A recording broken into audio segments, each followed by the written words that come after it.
Assalamualaikum warahmatullahi wabarakatuh. Selamat siang teman-teman semua. Apa kabar nih? Semoga baik-baik saja ya.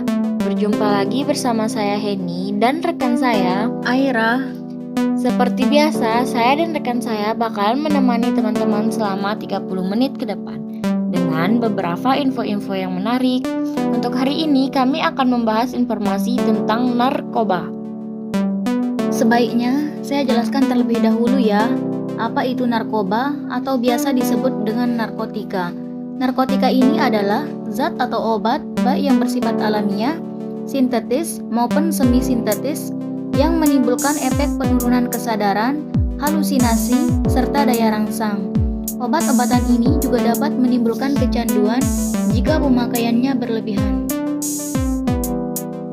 Teman-teman, sekarang saya akan menjelaskan tentang efek yang ditimbulkan terhadap pemakaian narkoba yang berbahaya bagi kesehatan kita.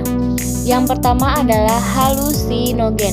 Halusinogen ini memiliki efek yang bisa mengakibatkan seseorang menjadi berhalusinasi dengan melihat sesuatu hal yang sebenarnya tidak ada. Contohnya itu adalah kokain dan LSD. Yang kedua adalah stimulan. Efek ini mengakibatkan kerja organ tubuh kita seperti jantung dan otak lebih cepat dari biasanya sehingga penggunanya lebih bertenaga serta cenderung membuatnya lebih senang dan gembira. Yang ketiga adalah depresan. Memiliki efek yang bisa menekan sistem saraf pusat dan mengurangi aktivitas fungsional tubuh sehingga pemakainya merasa tenang bahkan tertidur. Contohnya adalah putau. Yang keempat adalah adiktif. Adiktif ini memiliki efek yang dapat membuat seseorang yang sudah mengonsumsi narkoba akan ingin dan ingin lagi karena zat tertentu dalam narkotika mengakibatkan seseorang cenderung bersifat pasif. Contohnya adalah ganja, heroin, dan putau. Jadi teman-teman, jika mereka yang sudah ketergantungan narkoba, maka lambat laun organ dalam tubuh mereka akan rusak dan akhirnya mengakibatkan kematian karena overdosis. Sebelum kita membahas lebih dalam lagi, sebaiknya kita kenali dulu apa saja jenis-jenis narkotika. Yang pertama itu adalah narkotika jenis sintetis. Jenis yang satu ini didapatkan dari proses pengolahan yang rumit. Contohnya adalah amfetamin, metadon, dexamfetamin, dan sebagainya. Yang kedua itu adalah narkotika jenis semi-sintetis. Jenis ini berupa narkotika alami yang kemudian diisolasi dengan cara diekstraksi atau memakai proses lainnya. Contohnya adalah morfin, heroin, kodein, dan lain-lain. Dan yang terakhir adalah narkotika jenis alami, termasuk ganja dan koka karena kandungannya yang masih kuat. Zat tersebut tidak diperbolehkan untuk dijadikan obat. Nah teman-teman, jadi akibat dari penyalahgunaan narkoba itu dapat menyebabkan efek negatif yang akan menyebabkan gangguan mental dan perilaku individu, sehingga mengakibatkan terganggunya sistem neurotransmitter pada susunan saraf pusat di otak yang mengakibatkan terganggunya fungsi kognitif, efektif, psikomotor, dan aspek sosial. Selain itu teman-teman, penyalahgunaan narkoba juga dapat menimbulkan gangguan kesehatan seperti gangguan fungsi organ tubuh hati, jantung, paru-paru, ginjal, alat reproduksi, dan penyakit menular seperti HIV, serta dapat menimbulkan ketergantungan yang sulit untuk disembuhkan. Bahkan cenderung para pengguna narkoba menambah dosis yang dikonsumsinya untuk memenuhi kebutuhan yang bisa mengakibatkan kematian.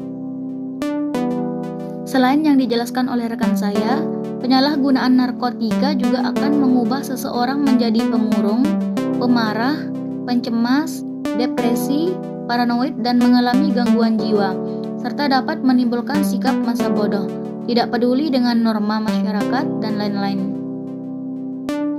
Baik teman-teman, kenapa di sini kami memilih untuk membahas narkoba? Karena hingga kini penyebaran penyalahgunaan narkoba sudah hampir tak bisa dicegah. Mengingat hampir seluruh penduduk dunia dapat dengan mudah mendapatkan narkoba dari oknum-oknum yang tidak bertanggung jawab. Tentu saja, hal ini bisa membuat orang tua, organisasi masyarakat, dan pemerintah khawatir. Walaupun sudah dilakukan upaya pemberantasan narkoba, tetapi masih sedikit kemungkinan untuk menghindarkan narkoba dari kalangan remaja maupun dewasa. Bahkan anak-anak usia SD dan SMP pun banyak yang terjerumus ke dalam penyalahgunaan narkoba. Adapun motif dari penyalahgunaan narkoba, yang pertama itu adalah rekreasional. Rekreasional narkoba dijadikannya sebagai alat untuk melupakan trauma akibat kekerasan. Jenis narkoba yang digunakan adalah untuk memberi rasa senang yang dihasilkan oleh ganja, sedangkan rasa bersemangat dihasilkan oleh ekstasi.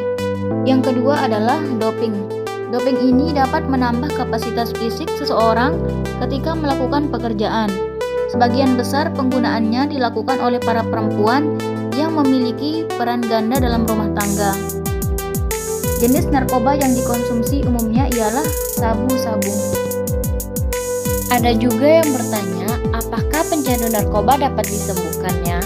Jawabannya itu bisa ya teman-teman, dengan salah satu cara pengobatannya adalah terapi, yang paling sering digunakan dalam proses rehabilitas kecanduan narkoba. Namun, ada beberapa jenis terapi yang bisa dilakukan dan masing-masing pecandu narkoba akan mendapatkan perawatan yang berbeda-beda berdasarkan kebutuhan dan tingkat keparahannya. Nah, berikut saya akan jelaskan ya beberapa jenis terapi untuk para pecandu yang paling umum dilakukan. Yang pertama itu adalah CBT, dilakukan dengan prosedur perawatan yang sering dilakukan karena dapat digunakan untuk berbagai jenis kecanduan.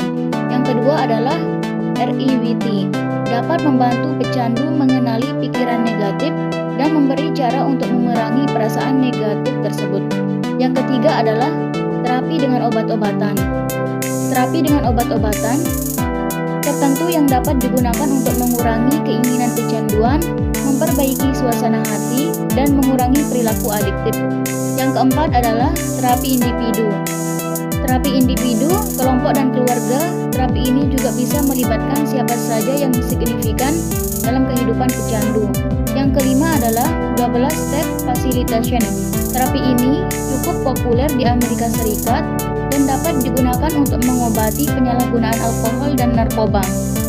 Yang keenam adalah CM, yang dapat digunakan untuk mengobati berbagai macam kecanduan termasuk alkohol, narkotika, dan tembakau. Itulah tadi ya teman-teman penjelasan kami mengenai narkoba.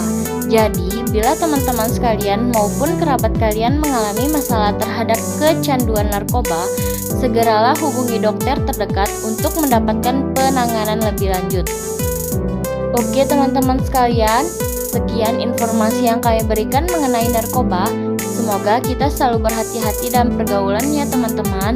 Jangan sampai kita terjerumus terhadap pergaulan bebas, karena sehat itu mahal harganya. Oke, cukup sekian kebersamaan kita. Saya Heni dan rekan saya, Aira, undur diri. Terima kasih dan mohon maaf atas salah kata. Wassalamualaikum warahmatullahi wabarakatuh.